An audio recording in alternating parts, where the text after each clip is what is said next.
Welcome to Section 1904. This is an emergency podcast. This is a trade reaction podcast. I spent a lot of last night and this morning pessimistically thinking that the Padres were not going to make any trades before the trade deadline, and man, I was wrong. This morning, the Padres made a trade that seems like maybe it's going to lead to more trades. So let's break it down a little bit. I got Darren Smith's 5-minute reaction poolside in Cancun. That's coming up in a few minutes.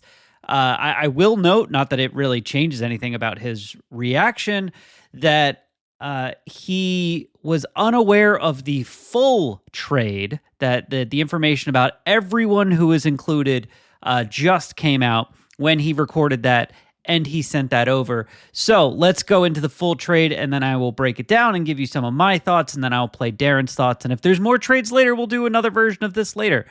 So the Padres receive Mason Miller, closer for I'm just going to call him the Sacramento A's, and left-handed starting pitcher JP Sears. The A's receive in return Leo Vries, the Padres' top prospect, the number 3 prospect in all of baseball. Braden Nett, the number 3 prospect in the Padres system. I don't know if he's in the top 100 or not. Forgive me. Henry Baez, who is not number 13 in the Padres system, according to MLB.com. And who else? Eduardo Nunez, who I think we saw earlier this year pitching for the big league club. He was the guy with all the long limbs who actually looked kind of good, just a little wild. He's the number 17 prospect in the Padres farm system. So 17, 13, 3, and 1, all going to the A's in return for a closer that they didn't really need because Robert Suarez is really good and the Four Horsemen are holding things down. And even if they wanted to trade Robert Suarez, I imagine Adrian Morejon or Jason Adam or even Jeremiah Estrada could have slid into that closer role. So a little bit of confusion there. And JP Sears, who, from what I can tell, is like a pretty good starting pitcher.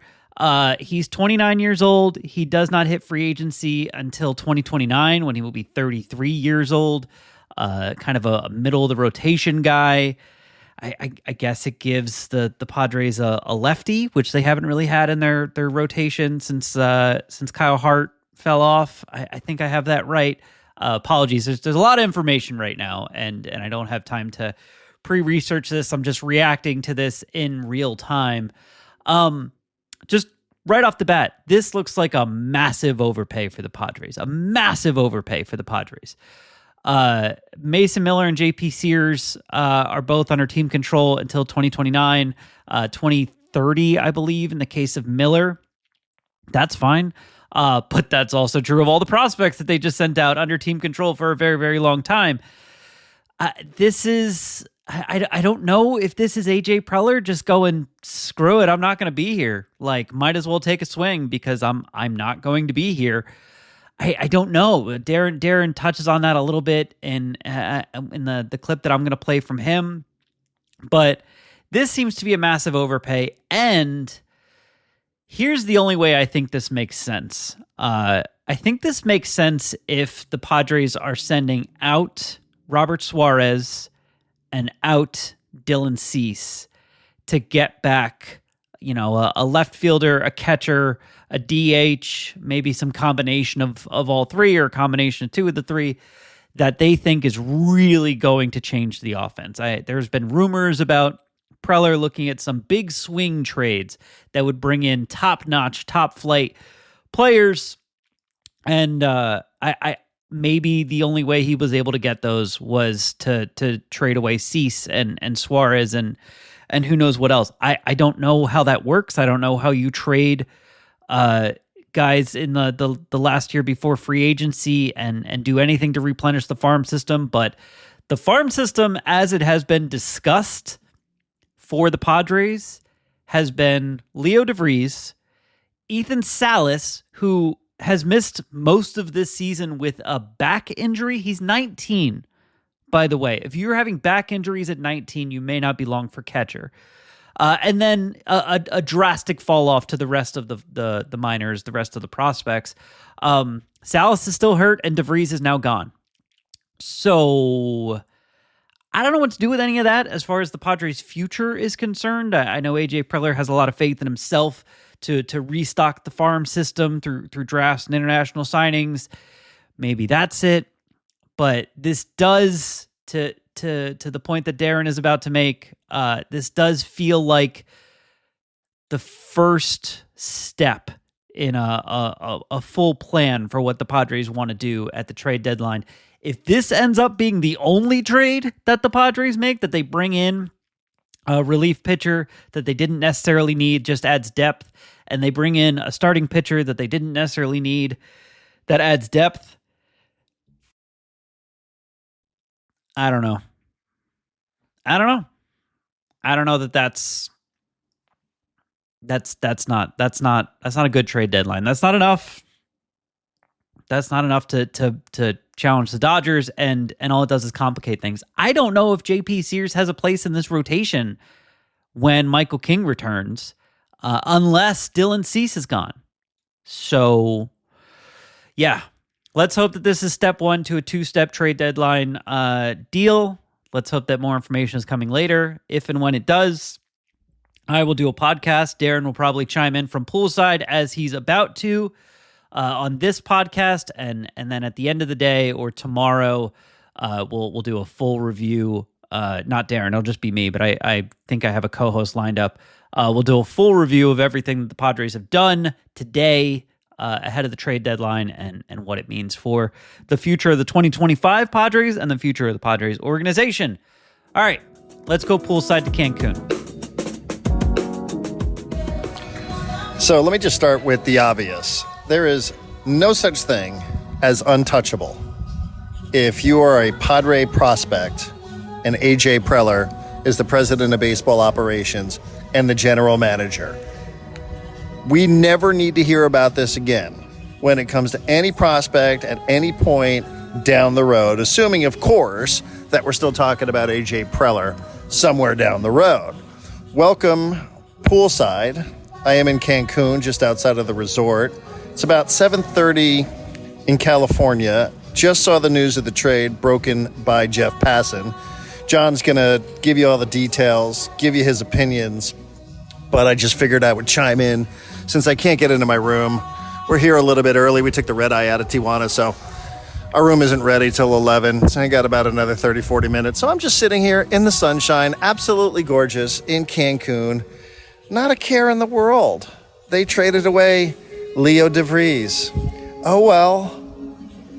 We sort of suggested that this was a possibility. I think people thought I was totally tongue-in-cheek, and I will admit I was a little tongue-in-cheek about trading away everybody since there is a work stoppage coming at the end of 2026. But it has happened before. I remember hearing that Mackenzie Gore was completely untradeable, an untouchable prospect. Well, where is he now? He might be on his way to his third team, if I'm reading some of these rumors correctly. I like the aggressiveness of it. I do, and I think one of the things that doesn't get said enough, and this isn't me just trying to stir the pot, but this is something I have heard. This is something I've not just speculated about, but something I've heard around baseball. There is no guarantee for AJ Preller in 2026. There is none after this season. If this team comes up short, it's not just local gossip. It's around Major League Baseball that he might be shown the door. So if you're AJ Preller and you have this opportunity to make your big league roster better, and it is better, considerably better, nobody would disagree with that, then I think you take it. I think you understand some of the motivation. Plus, he's just a wild man at these deadlines. The one thing we know, he's always going to do something that will be controversial, polarizing. I see plenty of reaction. People are stunned that Leo Vries is on the move, the number 3 prospect in all of baseball. But again, we've been down this road where we've had prospects who have been highly ranked inside of the top 10. Off they go. You sometimes don't hear much from them. I don't think that's going to happen with Vries from what I know. I'm certainly not qualified to be a minor league evaluator. I like him. I like everything you see when you see these clips of Vries. I like the presence that he has, but he's still a ways away. And I still think when we're talking about windows being open with the payroll that the Padres have committed to, I still do believe that prioritizing a Manny Machado season like this is kind of a big deal. Now, obviously, there's no way of knowing what else is coming. I'm literally sitting here talking into my cell phone, sitting by a pool waiting for the bar to open. So I'm sure there's more coming here. I don't have the 26-man roster in front of me, but when you bring in two pitchers, unless there's pitchers coming off the active roster and on their way to Oakland, and that just hasn't been reported because those details aren't there, then there's obviously going to be more happening here. But these are moves that you make when you think your team has a chance, when you think that your team needs just a little bit of an adrenaline boost right before the deadline. Forgive me, there's a plane flying overhead now. But when you think that you're in a good gear, you're checking boxes, you're performing at a pretty good clip before the deadline, this is the move that you make when you want to inject a little bit of high octane into the tank. So they are, to use a horse racing analogy, going to the whip at this point. I kind of like it. Again, forgive me for not being as attached to Vries as others. And if they end up trading Ethan Salas today, I don't know that you can. He's hurt. Well, I'm good with that too.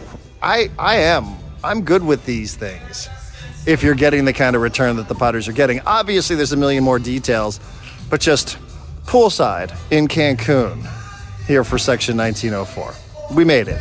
Safe flight. Buckle up. I'm sure there's still more that will shake out of this tree before the deadline hits at 3 o'clock, John.